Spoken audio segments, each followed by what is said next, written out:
Okay, I'm taking a break from all of the looking online research and I opened to Ecclesiastes, and this one is really special to me. Everything is meaningless. Um, yeah, it sounds harsh, but this one helped me through a really difficult time. Like, I write notes in my, it's basically like a diary in my Bible, the notes on the side of the page. And this one was special because I was grieving the loss of someone really important to me. And I was like, God, I'm just having a really hard time right now. Can you just like comfort me with your word? And so I opened to this page and you can see like I highlight whenever I read. So everything at that time was only in orange. And then this blue is what like really stood out to me that day. And so, like, I was reading and I saw first, everything is meaningless. Like, I wanted comfort, God. Like, what does that mean? But then we got over here and it just made me ugly cry. So it was 11/11/2023, which, like, already it was like, And then I love that I write notes here about, like, hey, I was trying to move. I didn't know if I was going to get this job. And then, oh, like, am I just going to go home with family again? It was just really special time for me, but there is a time for everything and a season for every activity under the heavens. And I wanted to study seasons and times, so I feel like this is the right time to go over this. So we're going to wait on that. I love that poem, but we're going to wait on it. And we're going to go and talk about like the wisdom part of this first. So first, everything is meaningless. Bold statement. The words of the teacher, son of David, king of Jerusalem. So the legend goes that this was written by Solomon. Again, back in ancient Hebrew times, they didn't really care about the writer so much as the content of what was written. So they didn't write the name of whoever wrote this. It's just by tradition that we, say, hey, it's probably Solomon. It didn't necessarily have to be. It could have just been a rabbi, and we would have accepted that as well. But the tradition stands that this is Solomon's wisdom. Okay, meaningless, meaningless, says the teacher. Utterly meaningless. Everything is meaningless. What do people gain from all their labors at which they toil under the sun? Generations come and generations go, but the earth remains forever. The sun rises and the sun sets and hurries back to where it rises. The wind blows to the south and turns to the north, round and round it goes, ever returning on its course. All streams flow into the sea, yet the sea is never full. To the place the streams come from, there they return again. All things are wearisome, more than one can say. The eye never has enough of seeing, or the ear its fill of hearing. What has been will be again, and what has been done will be done again. There is nothing new under the sun. And so, this already sounds like, hey, this man's seen a lot in his life. What do people gain from all their labors, all their toil? Just really considering the complexity of life. Like, why am I here? Like, that purpose. I see everything just, I've already seen it all, and I see it all again, and I'm kind of tired of it, is what he's saying. Is there anything of which one can say, look, this is something new? It was here already, long ago. It was here before our time. No one remembers the former generations, and even those yet to come will not be remembered by those who follow them. So this is kind of pessimistic, but I mean, we're blessed to be in this time where like we feel such a big shift and change in like technology and everything. But imagine like, back then, like everything would move really slowly. So that makes sense. I, the teacher, was king over Israel and Jerusalem. Oh, okay, I take it back. It has to be someone who was king or judge. No, this was after Judges. Yeah, it had to be an actual king. So yeah, Solomon checks out. I applied my mind to study and to explore by wisdom all that is done under the heavens. What a heavy burden God has laid on mankind. I have seen all the things that are done under the sun. All of them are meaningless, a chasing after the wind. What is crooked cannot be straightened. What is lacking cannot be counted. So he's pretty weary from this burden of being king of Israel and just seeing, it was a hard time to live, especially, but already we can see, there's a lot of wickedness in this world. It's easy to get bogged down by it. I said to myself, look, I have increased in wisdom more than anyone who has ruled over Jerusalem before me. I have experienced much wisdom and knowledge. Then I applied myself to the understanding of wisdom and also of madness and folly. But I learned that this too is a chasing after the wind. For with much wisdom comes much sorrow, the more knowledge, the more grief. So he's really going through it right now. And it is a point. He has been able to increase in wisdom more. It's kind of been at a time of more peace. I mean, Saul and David, they were constantly in battles, but Solomon was kind of the first one who had that slow down a bit. But he's still, seeing the grief and just all of that pressure and that struggle of it doesn't make sense, I said to myself, come now, I will test you with pleasure to find out what is good. But that also proved to be meaningless. Laughter, I said, is madness, and what does pleasure accomplish? I tried cheering myself with wine and embracing folly, my mind still guiding me with wisdom. I wanted to see what was good for people to do under the heavens during the few days of their lives. Wow. Laughter is madness, and what does pleasure accomplish? This is really different kind of ideology. I undertook great projects. I built houses for myself and planted vineyards. I made gardens and parks and planted all kinds of fruit trees in them. I made reservoirs of water groves of flourishing trees. I bought male and female slaves and had other slaves who were born in my house. So at this time, we say slaves, but it's more like they would call them servants.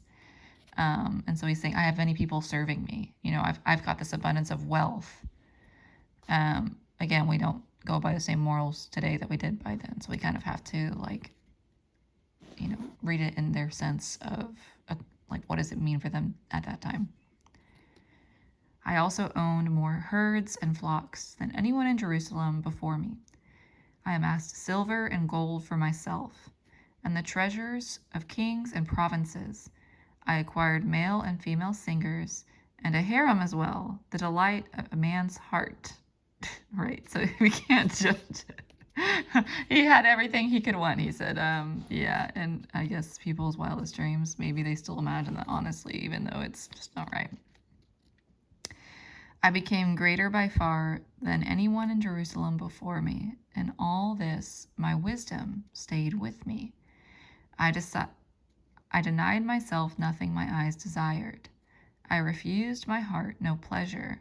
My heart took delight in all my labor, and this was the reward for all my toil.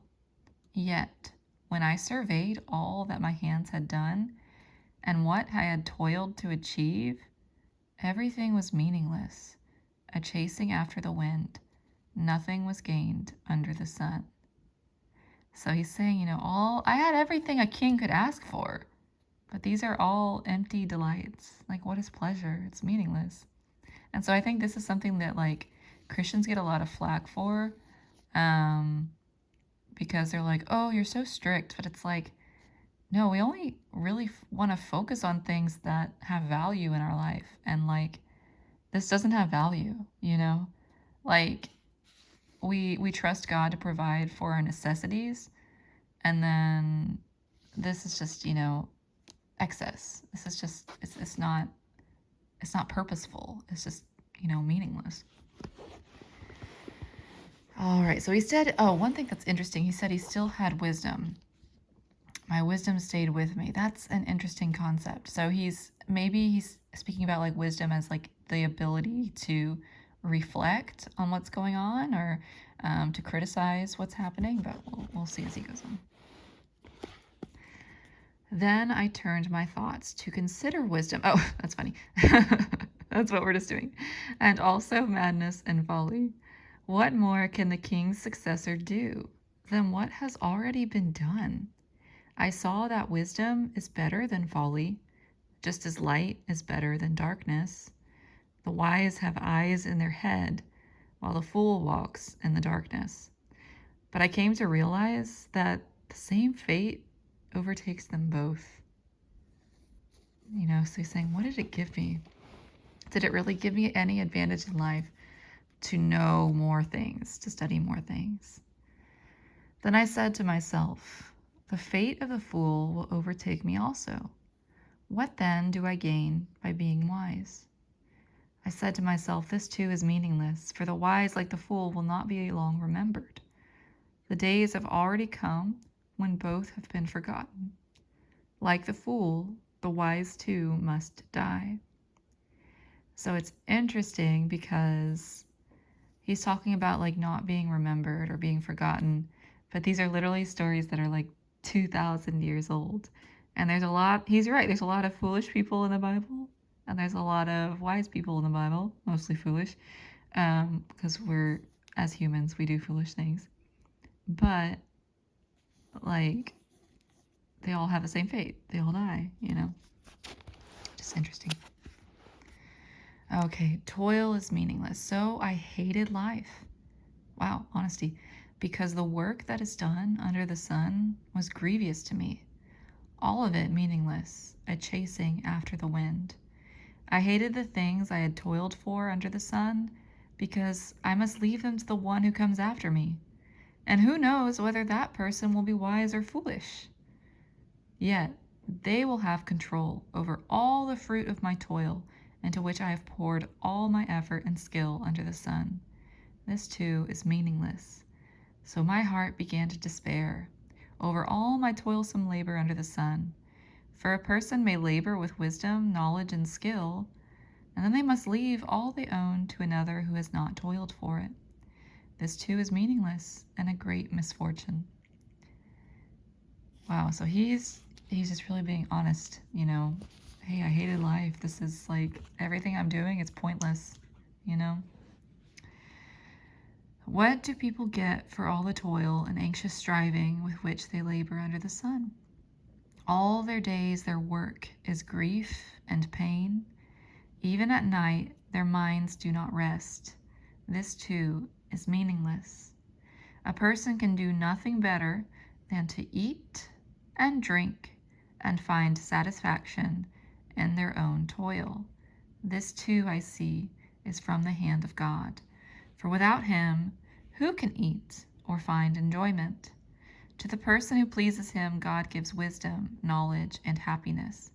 But to the sinner, he gives the task of gathering and storing up wealth to hand it over to the one who pleases God. This too is meaningless, a chasing after the wind. So this one, I highlighted all of it, of course, and double highlighted it. Sorry, I highlighted. Okay, so this one's a lot, but there is a lot of truth in this. What do people get for all of this striving? This is an idol for a lot of people, especially, oh, I've got to save up this amount of money and this amount of retirement, and I got to work this extra overtime so I can get But that's focused on, control and pleasures. Anything you can buy, anything you can own, any people who are around you only for the sake of your money, your wealth, that's meaningless, that's pointless. So what does he say finally?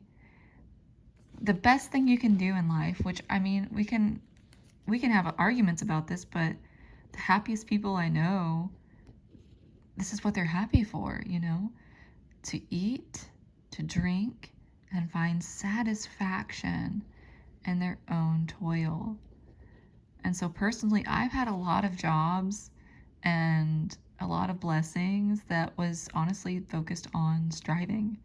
And I thought I was doing good things. I thought I was helping people, but my heart took delight in all my labor. It was like this pride, but it wasn't true satisfaction. I didn't come home from the day with peace in my mind. My mind was, that restless mind he was talking about here. When they come home, where did it go? What is it talking about? Your mind is restless day and night. Okay, yeah. Oh, sorry. It's right, literally right here. All their days, their work is grief and pain. Even at night, their minds do not rest. Like, that was me. Like, I was like literally crying at work and like having sleep issues. And so like this one spoke to me a lot. Like, dude, my focus was off. My focus was completely focused on something that's not purposeful and not fulfilling. I should focus on eating and drinking and finding satisfaction in my toil. And I don't really drink alcohol. I took this to mean like,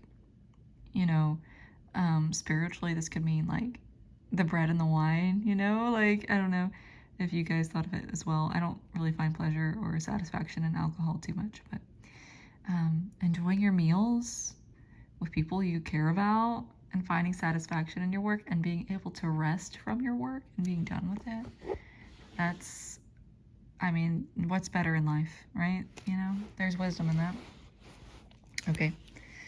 And then it goes on. This is one of my favorites, a time for everything. And we're studying seasons, so that's kind of perfect. There's a time for everything and a season for every activity under the heavens, a time to be born and a time to die, a time to plant and a time to uproot, a time to kill and a time to heal. I think sometimes that's interpreted as wound. And it doesn't have to be about people, guys. You can be thinking about it spiritually. A time to tear down and a time to build, a time to weep and a time to laugh, a time to mourn and a time to dance, a time to scatter stones and a time to gather them, a time to embrace and a time to refrain from embracing, a time to search and a time to give up, a time to keep and a time to throw away, a time to tear and a time to mend, a time to be silent and a time to speak, a time to love and a time to hate, a time for war and a time for peace. And so it's interesting, some of this you can say, oh, it's violent. Well, it's like their society was so violent at the time, guys. It's like we're so blessed to not live in a violent society, because some societies still exist in a state of constant turmoil and struggle and war and violence. And it's like even then 2,000 years ago, or even then now currently, if we're in war, if we're in peace, if we're in weeping, or if we're in mourning, no matter what, there's nothing better in life than to eat and drink and find satisfaction in their own toil and their own work. And it's just good to focus on that, and focus on that blessing. What do workers gain from their toil? I have seen the burden God has laid on the human race. He has made everything beautiful in its time. He has also set eternity in the human heart. Yet no one can fathom what God has done from beginning to end. I know that there is nothing better for people than to be happy and to do good while they live, that each of them may eat and drink and find satisfaction in all their toil. This is the gift of God. I know that everything God does will endure forever. Nothing can be added to it and nothing taken from it. God does it so that people will fear him. And I need to have a discussion on what fear means, because I think there's a really great example that really opened it up to me. So I might do that tomorrow. But it means to so that they will respect and listen to him. God does this so that they will respect and listen to him. Whatever is has already been, and what will be has been before, and God will call the past to account. So I know right now there's a lot of turmoil, politically, globally, economically, between families. But it's just good to be aware and focused, hey, this has happened before. Humanity's faced a lot, guys. They faced a lot, and whatever's been, you can get through it. You can get through it if you stayed focused. And I saw something else under the sun. In the place of judgment, wickedness was there. In the place of justice, wickedness was there. I said to myself, God will bring into judgment both the righteous and the wicked, for there will be a time for every activity, a time to judge every deed. And so he's saying, even in this place where I'm supposed to be seeing justice and judgment, which is right ruling, like the appropriate, like the evil one gets punished, that's appropriate judgment. Like someone murdered someone and then they get their rightful judgment, their punishment. He's saying, it wasn't just. I'm seeing fake judgment or biased judgment. I'm seeing, lies and I'm seeing wrongdoing. In a place of justice where there's supposed to be, correct judgment, it's just wicked. And he's so burdened with this. He's the king of this era, and he's saying, I've seen this my whole life, and I just can't focus on that. I said to myself, God will bring into judgment both the righteous and the wicked, for there will be a time for every activity, a time to judge every deed. And so I think for every activity, it's going back